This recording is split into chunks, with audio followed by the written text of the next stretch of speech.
Green Room on Air. Green Room on Air. The podcast that takes you beyond the velvet curtains and into the pulsating heart of the entertainment world.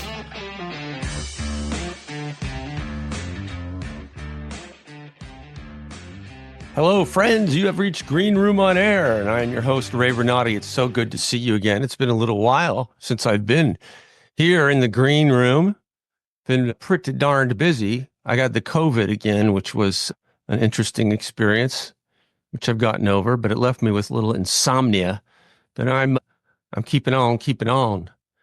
Hey, today we have a great guest for you. Her name is Abigail Munn. She's been on this show a few times in the past. And she's on again today. And we're going to have a little tour of the backstage of her circus, which is called Circus Bella. Abigail has been the director and ringmaster of Circus Bella for many years. She is a longtime circus professional here in San Francisco and a good friend of the Green Room. And I'm so happy she's going to be here today in a couple of minutes for you to listen to or watch, depending on whether you're on the podcast or watching on YouTube. For those who are interested, I'm in a show right now. It's called Truce, and it's at City Lights Theater in San Jose. We have one weekend left. We close on the 22nd of December, Sunday. It's a very moving show to play with music.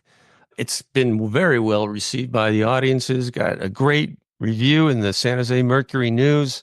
And so I think that you will love it. It's, again, at the City Lights Theater in San Jose, California. Just search City Lights Theater, San Jose, California, if you're interested in going. And the play is called Truce. It's a true story about when a German battalion and a British battalion in the trenches of World War I stopped fighting to celebrate Christmas together. And it's about a lot more than that also. It's about relationships between men and women during that time and a whole lot of other things like parental relationships to the soldiers and other stuff. And I think you'll like it. So check that out. But now, let's get on to my conversation with the fantabulous Abigail Munn, the director and ringmaster of Circus Bella. And before that, let me just let you know that they have a new show out, and it's called Kaleidoscope. It opened last weekend, and it will continue through January 5th. It's a tent circus with clowns and all kinds of people doing amazing physical stuff that seems impossible, but will leave your mind blown. Kaleidoscope, a winter big top spectacular through January 5th. You can get your tickets at circusbella.org. That's circus, CIRCUS, Bella, BELLA.org. Circusbella.org, Kaleidoscope. And our guest is Abigail Munn. Hey, if you like this podcast or if you're watching on YouTube, please subscribe. If you're watching on YouTube, hit the thumbs up. If you're listening on a podcast, please subscribe on whatever podcast platform you're using, whether it be Spotify or Apple Podcasts or any of the hundreds of others that are out there. All right, folks, without any further ado, I bring you Abigail Munn. So when you say you're at the circus, what does that mean? Well, I'm backstage at the circus right now. I'm showing you. I guess this is a podcast, so you can't see, but here's some clown shoes. Oh, whoa! Clown shoes. They're orange and red and yellow and huge. Yeah, they're orange and they're actually specially made in Mexico, custom made in Mexico for our clown. So by a Italian or a Mexican clown shoemaker. Well, if you're going to get clown shoes, that's the way to do it, I guess. It's the only way. Yes. So is this your tent that you're at or? So this is This is our tent. We're getting ready for our winter show, Kaleidoscope. Yeah. Which we open on December 13th, and we will run through January 5th. And we're down at the Crossing at East Cut. And we're excited. Is this your third time doing this with the tent? So this is our third time doing it with the tent and our second time in this location. So we were here last year at this time. Yeah. So, and then the year before that, we were on Treasure Island. Yeah. So, yeah, there's lots going on at all times here.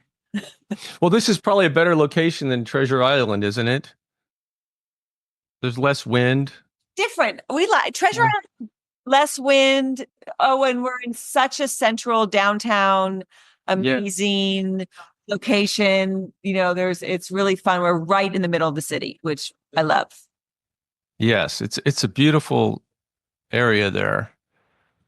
Yeah. What's it called? The East Cut?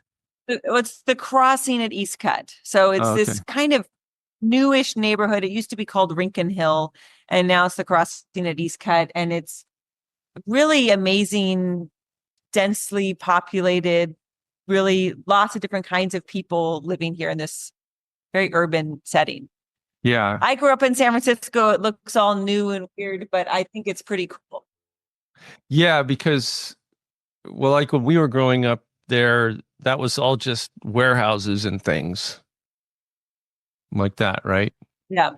Now it's all a lively, exactly, urban area, as you say. Yeah, it's beautiful. So, what are some of the acts you're going to have during this Christmas time in your Kaleidoscope? I'm so excited. So we have Kaleidoscope. We have this year a beautiful slack rope walker whose name is Esther de Monteflores, and she balances on a rope. So there's tight rope. That's not what we're doing. It's loose. It's a loose rope. And she's a beautiful dancer, mover, balancer on this rope. We have Garrett Allen, and he's here from San Diego, and he's stacking a bazillion chairs, and he's going and doing handstands and on all the tops of all these chairs. That's going to be really fun. And then we have aerialists, Dora Galilea and Veronica Blair, Circus Bella favorites. We have our clown trio, and they've been working on some new material. They're very funny. We brought in our favorite. We brought in this amazing clown coach, Michelle Matlock, and she came in and worked with the clowns. So they've been working hard all weekend. It's hard to be funny. And then, of course, there's the Circus Bella All-Star Band. We cannot forget about our amazing, amazing, amazing band. Yes. So tell me why the band is so important to you. I think it's like we're in a live theater, and anything can happen. And the band is working with the artists, and the artists are working with the band. And we have all of our music has been specially written for the show. So it's this just like amazing. I don't know. It's just like, I don't know. Our band for us, I was just talking with one of our artists. It's like, they're so much a part. This live music is so much a part of our show. And what's fun here in the tent is we actually put the band up high. I'm just going here. Maybe it'll be a little bit better reception. No, it's actually cool because I can have the video for this too, and so some people will be able to see it if it's okay with you. Yeah. Should we go outside? Yeah, sure. But I think it's super fun because the band. Oh wow! Just like the band is part of who we are. In fact, we could even go. We're going to take a little tour. This is our first interactive interview. I'm trying to take it up a notch. I love it. We can take a look at the bandstand here. So we're gonna. Oh yeah. And we can kind of take a little tour of the tent. Here we are inside the tent, and people are rehearsing, and people were kind of still setting up. And then if you see over here, we have there's someone there. There's people. Yeah, people are kind of working. That's where the band's going to be up there. Oh, neat. So they're on a platform. Yeah, they're up on a platform. So they're above. The curtain's not hung yet, but the artists will come out this curtain, and the band is kind of up in their own space. Oh, so, cool. Yeah. Can we talk to some of the artists there? Sure. I'm recording a podcast. Was anyone want to be on that podcast? That's great. So it's called Green Room with Ray Vernotti, and it's a local theater podcast. And this is awesome. We're doing this. It's very impromptu right now. So this is Ori Quesada, and he's a beloved member of the Circus Bella company. Hello. Unique and unusual Rollabola act. So you can talk. Yeah, sure. Yeah, tell me about your act. Yeah, so I do a Rollabola act, but my style of Rollabola, it's a lot more traditional Chinese acrobatic style. That was like my background is in Chinese acrobatics. So I'm balancing a metal bowl on my head, and I put metal bowls on the edge of a longer Rollabola board as I'm bouncing it, and I flip them onto my head. So throughout my act, I stack up, and then I do like a cup and a spoon and everything. So, yeah. Wow. Mm-hmm. How does one decide to get into that? That's incredible. It's a good question. So basically, I'm from the city. I'm from San Francisco, and my family's from here.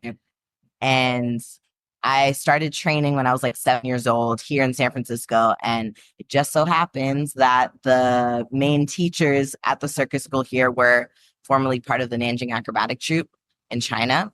And so I like did a summer camp and then was asked to start training, and trained from like 7 to 18 in Chinese acrobatics and performed with their youth circus. It was like an acrobatic troupe. So so like a lot of those things, they take a lot of those things that take so much skill. You have to start when you're young, and sounds like you did. Kinda, yeah. I started training this act when I was about 16. So I had been training for like almost 10 years, just in kind of everything. When you do acrobatics, you kind of do a little bit of everything. But this act was specifically given to me, and it's a solo act that I've been doing just forever. So nice. Yeah. And what is your name again? I couldn't hear it. My name's Ori, Ori. Quesada. Yeah. Okay. Well, thanks. Yeah. I'm looking forward to seeing that. I'm not exactly sure what it is, but I think I got it. Yeah. Awesome. This is fun. All right.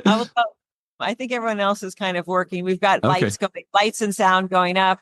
And then we have, if you go over, you can't really see, there's a contortionist. I see that. With her coach in the back. I do see her. Yeah. Oop. Wow. And we're doing rigging and things. So we'll go back out of the things. It's kind of loud in here, but that's fun. This is fun. So welcome to the backstage lot of Circus Bella. Oh, this is exciting. Yeah. So, now you only have one animal, right? Which is your dog. We have the dog. The dog will be doing pre-show at some events. So, but yeah, Finley the dog has been in rehearsals every day and ready to go. So how much are you able to rehearse for how long are you able to rehearse in the tent there?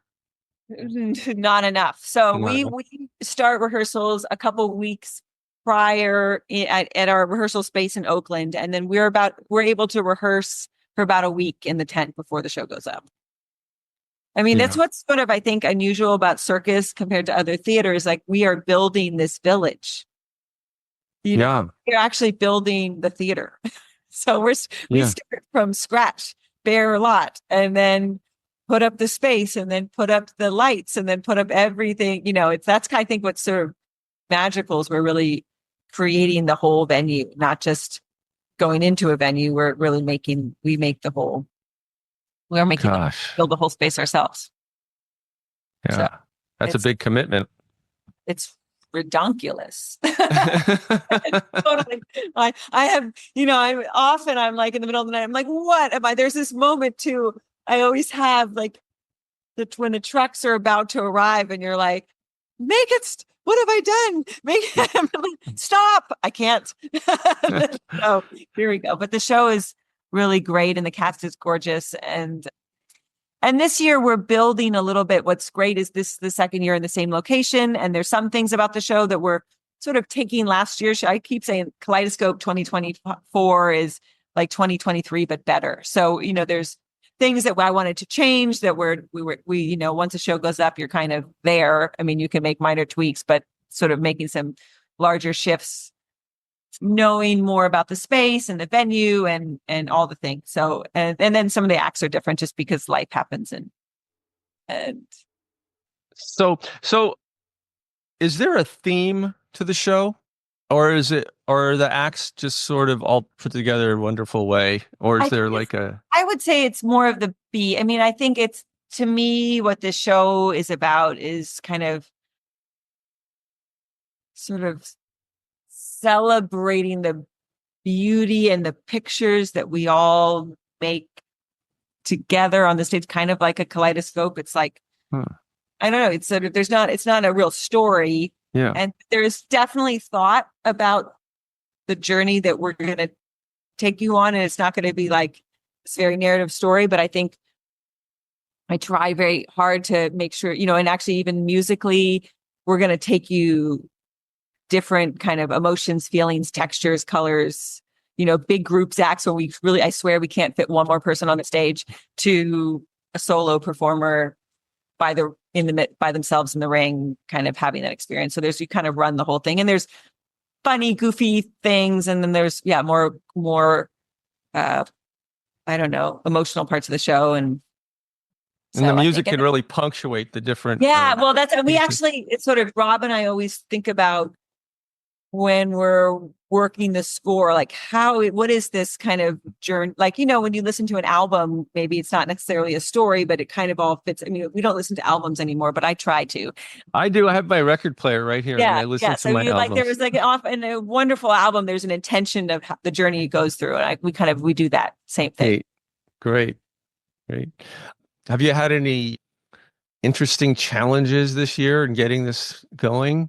This has been blessed. Like, we had every interesting challenge that you can imagine last year. And so this year's been it's Tech Week is Tech Week, but it's been pretty smooth sailing. But it's only because we've done our time. Let me tell you about last year. I think we didn't have one thing go right. Just swimming uphill the whole time. And so here, it's been some long days, but we're kind of like feeling a little nervous. It's like, this is all going too well. So, but we're still standing by for an interesting challenge to occur. But we've been amazingly on schedule the whole time, which is, I cannot say that. Like, last year, like, the interesting challenge, I'll share last year's interesting challenge, because we've been still joking about it, was we found out we had to get an engineering stamp in a pull test for our fire print. So we have to make sure that we have to have an engineer come out and test everything. And we're like, who does circus tents? So finding an engineer. And then we finally get this engineer who flies in. He's like, okay, do you have your dynamometer? And we're like, the what? The dynamometer. I'm texting our production, or one of our production staff. I was like, Jack, do we have a dynamometer? And what's a dynamometer? And so, scramble ensues. I do a last minute drive. We find one. It's in Redwood City. I get the dynamometer before the shop closes, before the engineer who's flying back to Seattle. So anyways, things like that. It was just. What is a dynamometer? I've never heard of that. I'll tell you what a dynamometer is. It's a device that measures the force of pull. So what we do is what the engineer wants to see is to make sure that the stakes are going to really hold the weight of the tent. So we bring in somebody and you test that the force the stakes can hold. Oh, I guess that's kind of important. So that's what a dynamometer. Yeah, that's good, because you want the tent to stay up when there's people in it. We do want it to stay up when there's people in it. I mean, that's we had our fire this morning. We had our fire inspection. Aced it. I remember hearing in the news at some time, like, circus tents collapsing in foreign countries on people or something like that. They do. I mean, there is. But that won't happen here, because you have the dynamometer. Because we're tested, and also it's like, if there's over 50-mile-an-hour winds, we are canceling the show. You're not going in this tent. There's like, we do have all sorts of emergency things, because we want to stay safe. Now, how do you balance all of the roles that you have? Like, are you good at delegating, or do you just take everything on yourself? I'm terrible at delegating, but I do. So you exhaust yourself. But no, that's not true. I have a spectacular team. So we have Carlo, the production manager, my right-hand man, and we have Jack Weinstock, who's the kind of also our kind of company artisan and roustabout and other kind of useful person. And then we have a fantastic house manager, Rhonda. So between that, we're in pretty good hands. And that makes a huge difference. And I just work all the time. This is my kid, you know. I don't have kids. I have the circus instead. So what's a day in the life of the circus for you? Now? Like, for example, this morning, I got up at 6. Okay. Didn't sleep so well. I got up at 6 and then got to the lot by 7:30 so we could set up the chairs for our fire inspection. So we did that. And then we had rehearsal from 10 to 1. So I led rehearsal from 10 to 1. Then I had a phone call with the Girl Scouts troop because we're planning a Girl Scout day outing at the tent. And then I'll probably be here mucking around with some boxes and some chairs and answering a few emails. We have an event. We're doing a promotional event at 111 Minna tomorrow night. So I have to deal with that a little bit and think about what I'm going to say as a ringmaster for that. And then I'm going to drive to San Bruno. Somewhere I'm going to eat and I might have a cup of coffee. Then I'm going to eat and then I'm going to drive to San Bruno and I'm speaking in front of a community board in San Bruno because we're going to bring the summer show to San Bruno next year and tell them that we're okay. And then on the way home, I'm going to pick up some costumes for tomorrow's rehearsal. Oh my gosh. So that's today. And then it's just like day after day like something that. will happen, but I'll eat and drink coffee. And while I'm in the car, I practice my lines and I'm singing in the car. So on the way to San Bruno, I'll be singing, running through my vocal warm-ups and practicing my songs. Wow. So, I love it. That's my day. And then I'll take a very hot bath and boil myself like a lobster and then do it all tomorrow. It's wonderful. Well, you must love it to be able to do that every day. It's super. And it's not, we're under extreme. It's not, this is as busy as it gets. Like this week is bonkers. The little unexpected trip to San Bruno, I was like, really? Okay.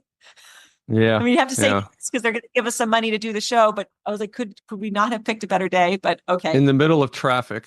It's awful. Luckily I don't have to be there till 7, so it'll be after traffic. But that's good. That's good. Well, people should go on your website and look at the all the stuff you have on there. There's a video of last year's Kaleidoscope. I guess it's last year. Yeah, there's a video of last year's Kaleidoscope. And it really gives you a good idea of how much fun it is. I really enjoyed it. It's just real short, but looks like it's wonderful. It's really fun. It's a really nice video. And you really get a feeling of what our show is about. And I feel like, we're just an injection of joy and sparkle. Yeah. Which I kind of need right now. So tell us again when the show is happening. So the show runs December 13th through January 5th. And to get tickets, you could go to circusbella.org and buy your tickets there. And that's great. I think that's all you need to know. You should buy your tickets tomorrow. We're selling tickets. So it's going to sell out. So get them sooner than later. Get her sooner than later. Yeah. All right. Well, thanks, Abigail. That's awesome. Thank you. Thanks for the impromptu tour of the circus. Oh, yeah. That was fun. Yeah.